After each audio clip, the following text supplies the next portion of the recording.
South India shopping mall the wedding మంత్ర సరికొత్త wedding collection south India shopping mall. నమస్కారం sir. నమస్తే sir, ఇప్పుడు నేను అడగబోయేది నాకు తెలిసి చాలా మంది లేడీస్కి కనెక్ట్ అవుతుందని అనుకుంటున్నాను. జనరల్గా ఒకప్పటి కాలంలో లేడీస్ని కనుక తీసుకుంటే ఎంతసేపు ఉన్న హస్బెండ్ ఏదో ఒకటి కష్టపడి సంపాదించుకొని రావటము, ఆ లేడీస్ ఇంట్లో తెచ్చిన ఆ కొంతని ఎలా అందరికీ వచ్చేలా సమంగా చూడాలి, ఇల్లు ఎలా గడపాలి, దీనిపైన ఫోకస్ ఎక్కువ ఉండేది. కానీ ఇప్పుడు లేడీస్ విషయానికి వస్తే మగవాళ్ళను మించి సంపాదించే పొజిషన్లో కూడా కొంతమంది ఉన్నారని చెప్పాలి. మరి ఇక్కడే ఫాల్ట్ జరుగుతుందా ఏంటో తెలియదు, కానీ కొంతమంది ఇంట్లో ఆడవాళ్ళు చెయ్యందే గడవని పరిస్థితుల్లో ఉన్న ఇల్లులు కూడా ఉన్నాయి. ఎలా ఉన్నప్పటికీ మేల్ డామినేషన్ అనేది ఎక్కువైపోతుంది. పర్టికులర్గా హస్బెండ్ దగ్గరకు వచ్చేసరికి అన్ని రకాలుగా లేడీ వైఫ్ సైడ్ నుంచి ఫైనాన్షియల్గా సపోర్ట్ ఉంటుంది, ఇంట్లో విషయాల్లో సపోర్ట్ ఉంటుంది, హస్బెండ్ పైన అంతకు మించిన ప్రేమ ఉంటుంది, అన్నీ షేర్ చేసుకోవాలనే భావన ఉంటుంది. ఇన్ని ఉండి ఉదాహరణకి ఇప్పుడు ఫర్ ఎగ్జాంపుల్ నన్నే తీసుకోండి.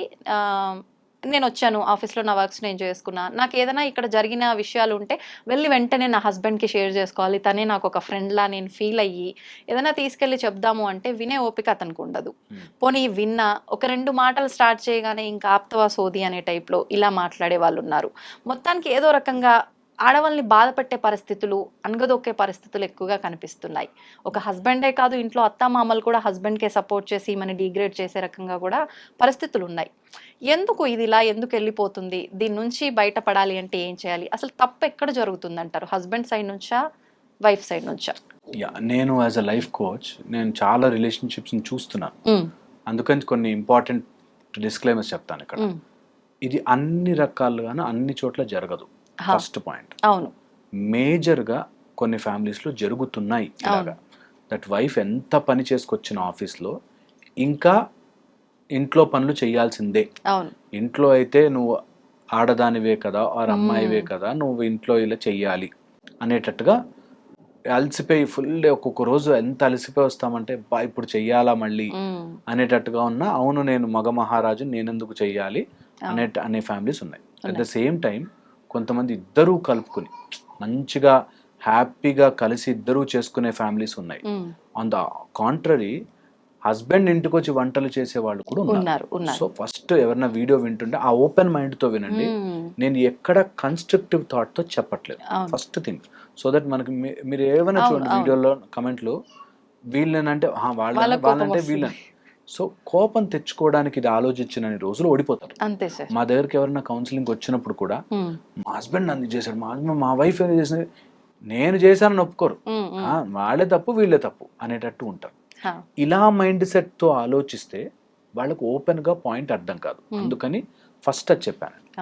సో ఇలా గనక ఒకవేళ జరిగితే ఇంటికి రాగానే భార్యకి ఒక హస్బెండ్ అవైలబుల్ లేకపోతే that's the biggest punishment. Okay, ఏ అమ్మాయికి ఆర్ ఏ భార్యకి అలాంటి పొజిషన్ రాకూడదు. ఏ హస్బెండ్ అలా బిహేవ్ చెయ్యకూడదు. ఇది ద మోస్ట్ ఇంపార్టెంట్ పాయింట్. ఒక వైఫ్ ఇంటికి వచ్చి 10 నిమిషాలు నీతో ఏదైనా చెప్పుకోవాలి అంటే నువ్వు స్పేస్ ఇవ్వలేదు అంటే యు ఆర్ అన్ఫిట్, అసలు వేస్ట్ అనమాట. సో కంపల్సరీగా టైం స్పెండ్ చేయాల్సిందే, అది ఏమైనా కానీ. ఓకే, వాళ్ళు ఏడ్చుకొని చెప్పుకొని అది దెప్పి పొడిచే మాటలను అవని చెప్పనివ్వాలి. ఒక భార్యకి చెప్పనిచ్చే ఆ స్పేస్ ఉండి తీరా, అది నెంబర్ 1. సెకండ్ వచ్చేసి, ఈ ఎప్పుడైతే ఈ సీక్వెన్సులు జరిగి చెప్పడం స్టార్ట్ అవుతుందో కొంతమందికి రిపీటెడ్గా అవే చెప్పే అలవాట్లు ఉంటాయి. అందుకని ఇంటికి రాగానే అమ్మాయి ఇంటికి వచ్చింది ఇప్పుడు ఏవో చెప్తుంది, అన్నెసరీ విశేషాలు అనే ఫీలింగ్ భార్య కూడా తెప్పించకూడదు. కరెక్ట్. అన్నెసెసరీ పాయింట్స్ ఆఫీస్ పనులు ఆఫీస్లో ఉంచుకోవాలి. అన్నెసెసరీ విషయాలు ఇంటికి తీసుకొచ్చి నేను బర్డెన్ చేయను. నేను అందుకే అంటాను, ఎక్కువ టైం స్పెండ్ చేసేది మీ ఆఫీస్లో. యాక్చువల్గా మనం స్కూళ్ళలో పిల్లలుగా ఉన్నప్పుడు స్కూళ్ళలో, ఆఫీసుల్లో, తర్వాత ఫ్రెండ్స్తో ఉంటాం. నిజంగా ఇంట్లో వైఫ్ అండ్ హస్బెండ్తో స్పెండ్ చేసే టైం తక్కువ. ఈ తక్కువ టైం ఎంత స్వీట్గా మార్చుకోగలిగితే అంత బెస్ట్. అప్పుడు ఆ స్వీట్నెస్లో నీకు ఏమైనా కావాలని నేను చేసి పెడతా అనేటట్టు తయారవుతారు.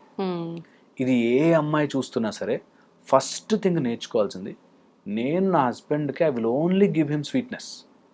ఓకే, ఎంత బ్యూటిఫుల్గా ఆ టైం స్పెండ్ చేయగలము అనేది మాత్రమే చూస్తా. ఎంత అలసిపోయినా ఎంతున్నా ఈ టైం మేమిద్దరం టుగెదర్ నా జీవితాన్ని మొత్తానికి ఇది మార్గం అవుతుంది.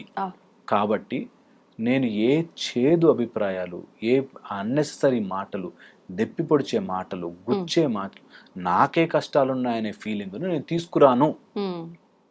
ఈ ఒక్క హాఫ్ అన్ అవర్ ఇది స్పెండ్ చేయగలిగితే, ఇది ఎవరైనా బ్రెయిన్కి ఎక్కించుకుని ఈ హాఫ్ అన్ అవర్ నేను నా హస్బెండ్తో ద బెస్ట్ పాసిబుల్ వే, ఒక చిన్న పిల్లడితో ఉన్నట్టుగా, ఒక చిన్న పిల్లతో ఉన్నట్టుగా, ఇద్దరు హస్బెండ్ వైఫ్తో వైఫ్ నేను అంత ప్రేమగా ఉంటాను అని ఫిక్స్ అవుతే ఏ రిలేషన్షిప్స్కి గొడవలు రావు. ఏ రిలేషన్షిప్స్. నెక్స్ట్ ఇందులో బికాస్ మీరు అడిగారు కాబట్టి చెప్తున్నా, ఇందులో వచ్చినప్పుడు ఫ్యామిలీ రెస్పాన్సిబిలిటీస్ ఒక్కొక్క రోజు అలసిపోయి వచ్చినప్పుడు బ్రేక్ ఇచ్చేయాలి. నిజంగా బ్రేక్ ఇచ్చేయాలి. మనకి ఎట్లా ఉండాలంటే, దిస్ ఇస్ మై టైం, నేను ఎంజాయ్ చేస్తాను కాస్త. భార్య అలసిపోయి ఇప్పుడు ఈ రోజుల్లో జాబ్ చేసి, అది మేము ఎప్పుడు అనుకుంటుంటాం, వీళ్ళు కష్టపడి జాబ్ చేస్తాను అలసిపోతున్నారే, బయటకు వెళ్ళి ఇంకా అలసిపోతున్నారే అని. అలాగా నిజం కూడా, బయటకు వెళ్ళి అంత అలసిపోయి వచ్చి మళ్ళీ ఇంటికి వచ్చి అది చేసుకోవడం కష్టం. At the same time wife every time అనుకోవాలి, ఇది నా ఫ్యామిలీ, అంత బయట కష్టపడేది వీళ్ళని చూసుకోవడానికి, వీళ్ళని చూసుకోవడానికే. కాబట్టి నాకు ఇది ప్రయారిటీ అయి ఉండాలి. నేను అలసిపోయినా చేసుకోవాలి. నాకు అలసిపోయినా నెక్స్ట్ డే మార్నింగ్ ఆఫీస్కి వెళ్ళాలిగా టైంకి, ఫింగర్ పని చేయకపోతే జీతం రాదు అనేది ఎలా ఉంటుందో, అలాగే ఇక్కడికి వస్తే అలా ఉండాలి. That is how it is. ఆ బాండ్లో ఉండే స్వీట్నెస్ అది. ఎంత కోపం వచ్చినా తల్లి పిల్లల్ని, వైఫ్ అండ్ హస్బెండ్ డైవర్స్ ఉంటుంది, పిల్లలకి డైవర్స్ ఉండదు. నేను వదులుకోలేను. వాడు ఎలా ఉన్నా, వాడు కోపిష్టి కొడుకు అయినా సరే, కొడుకు ఇలా తప్పు పని చేసినా సరే, వాడు తనినా సరే, అయ్యో నా కొడుకు అని ఎలా అయితే ఉంటుంది. ఆ ప్రేమ అన్కండిషనల్ గా వైఫ్ అండ్ హస్బెండ్ మధ్యలో ఉండాలి. ఎప్పుడైతే వాళ్ళిద్దరు టుగెదర్ అవుతారు, నేను 100 times చెప్తాను, నా వీడియోలు ఎవరు చూసినా తెలుస్తుంది, that wife and husband is one team, మిగతా వాళ్ళంతా సెకండ్ టీమ్. అవును, వీరిద్దరు వన్ టీమ్ అని తెలిసిన రోజున అన్ని బాగుంటాయి. ఇది కన్వే చేయడం రావాలి, ఒక హస్బెండ్కి ఇది రావాలి. దట్ నువ్వు చెప్పింది సోది నాకు వినాలని లేదు అని అనిపించినా ఆ ఫీలింగ్ వాళ్ళకి తెప్పించకూడదు కదా. కొంతమంది ఎవరన్నా మన సీనియర్ ఎవరో వచ్చి చెప్తున్నారు, తెలుసు వాడు సోది కొడుతున్నాడని, వాడు చెప్పేది ఏంద్రా నాన్ సెన్స్ మాట్లాడుతున్నావు అని తెలుసు, అయినా కూడా మనం వాడు మొహం మీద అనము, అరే నువ్వు నాన్ సెన్స్ మాట్లాడుతున్నారా అనం. ఎందుకు? మనకు అది ఇంపార్టెంట్ అని తెలుసు, ఆ ఉద్యోగం నాకు ఇంపార్టెంట్ అని తెలుసు. కాబట్టి ఇక్కడ అలా అవ్వదు. ఇక్కడ నాకు భార్య నాకు ఇంపార్టెంట్ అని ఉన్నా కూడా, నేను నీతో ఎందుకు వినాలి, నీ మాట ఎందుకు వినాలి అంటాడు. అక్కడ వస్తుంది ఆల్ ప్రాబ్లమ్స్.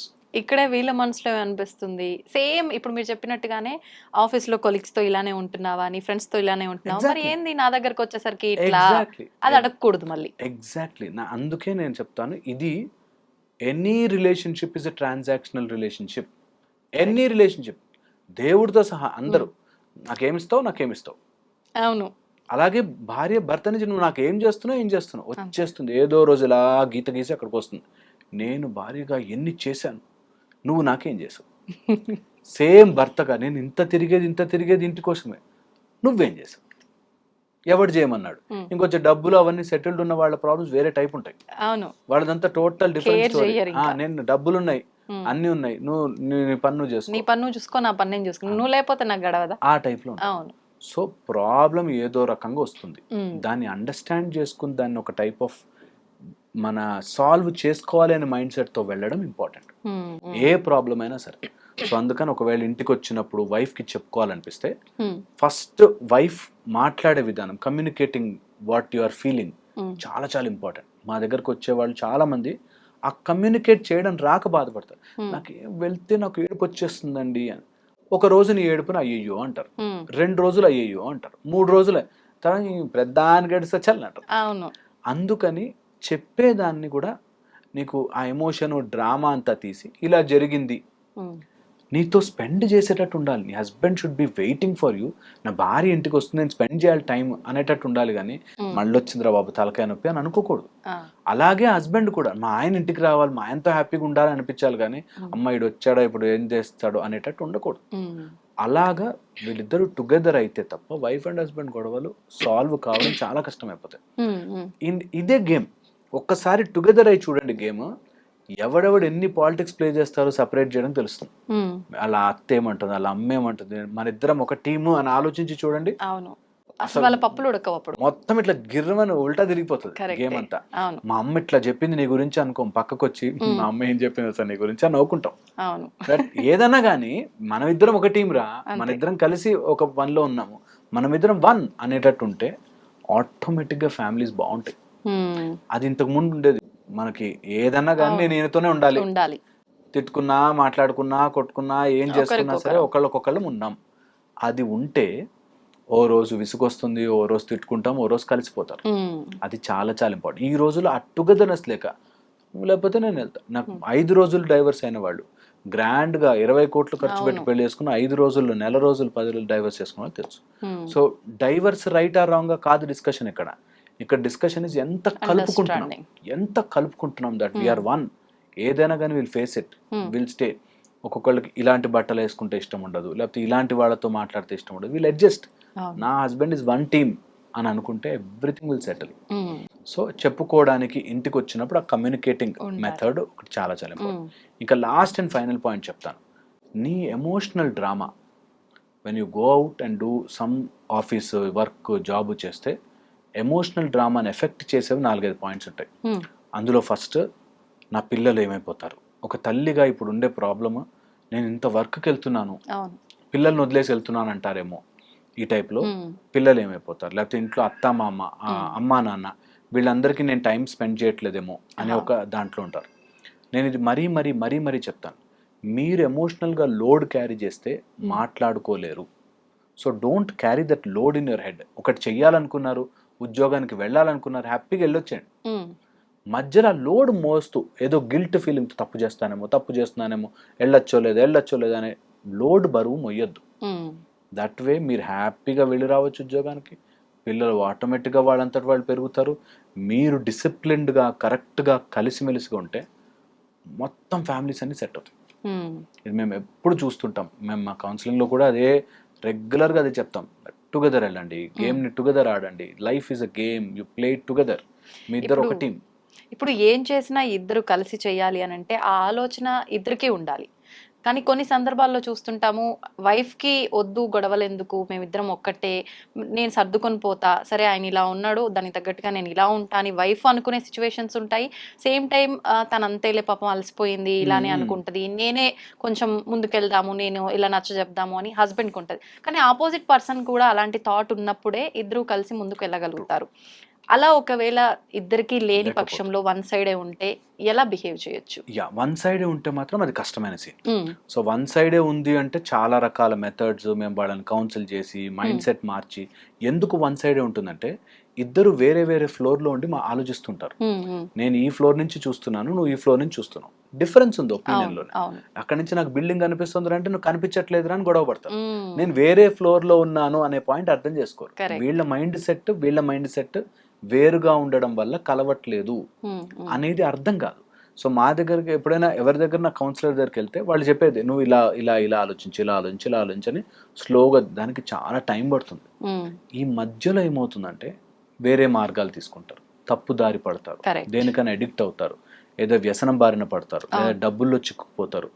ఏదో నాకు వేరే దాంట్లో జాబ్ వచ్చేసింది, అందులో ఒక మారతా, అందులో అప్పు తీసుకుంటా, ఇలా అప్పుల పాలైపోతారు, తప్పు దారి పడతారు, ఎమోషనల్ గా వీక్ అయిపోతారు, రాంగ్ స్టెప్స్ తీసుకుంటారు. వీటన్నిటికీ ఇంకా కుజదోషాలు, వాస్తు దోషాలు అయితే చెప్పనేలేము. అవి వచ్చి ఇరుక్కుపోయాక అంత బాగుంటారండి, బయట లోపల కుక్కలు కొట్లాడుకుంటారు. కరెక్ట్. అసలు నమ్మరు కూడా, ఎవరైనా చెప్తే నమ్మరు. ఏం రోగం వచ్చింది, వీళ్ళు చూస్తే ఇంత క్లాస్ గా ఉన్నారు, ఇట్లా తనుకొని చేస్తున్నారు అనుకుంటారు. అట్లాగా చాలా రకరకాల ప్రాబ్లమ్స్ ఉంటాయి. సో ఆ ప్రాబ్లమ్ని కరెక్ట్గా అనలైజ్ చేసుకుని బయటపడడం తప్ప ఒకళ్ళు ఒక సింక్లో ఉండి ఇంకొకళ్ళు ఇంకొక దాంట్లో ఉంటే, ట్యూన్లో ఉంటే చాలా కష్టపడతారు.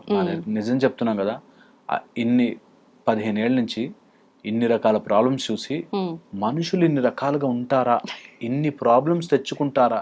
సింపుల్ జీవితం, కొట్లాడు 18 ఏళ్ళ నుంచి కొట్లాడుతున్నాము, చచ్చిపోతారు. అయిపోయింది, టైం ఇస్ ఓవర్, అయిపోయింది, చచ్చిపోతారు. 3000 రోజులు, 10 years ఓవర్, అంతే అయిపోయింది జీవితం. ఏముండదు, వెనక్కి తిరిగి చూసుకుంటే ఏముండదు. కొట్లాడుకున్నా జీవితంలో ఒకడు వచ్చా కొట్లాడు. ఇంకెంతకాలం ఇది జరిగిన తర్వాత అప్పుడు నిజంగా కలిసి ఉండాలనే తెలిసినా భావన కూడా ఇద్దరికి వచ్చినా ఉపయోగం ఉండదు.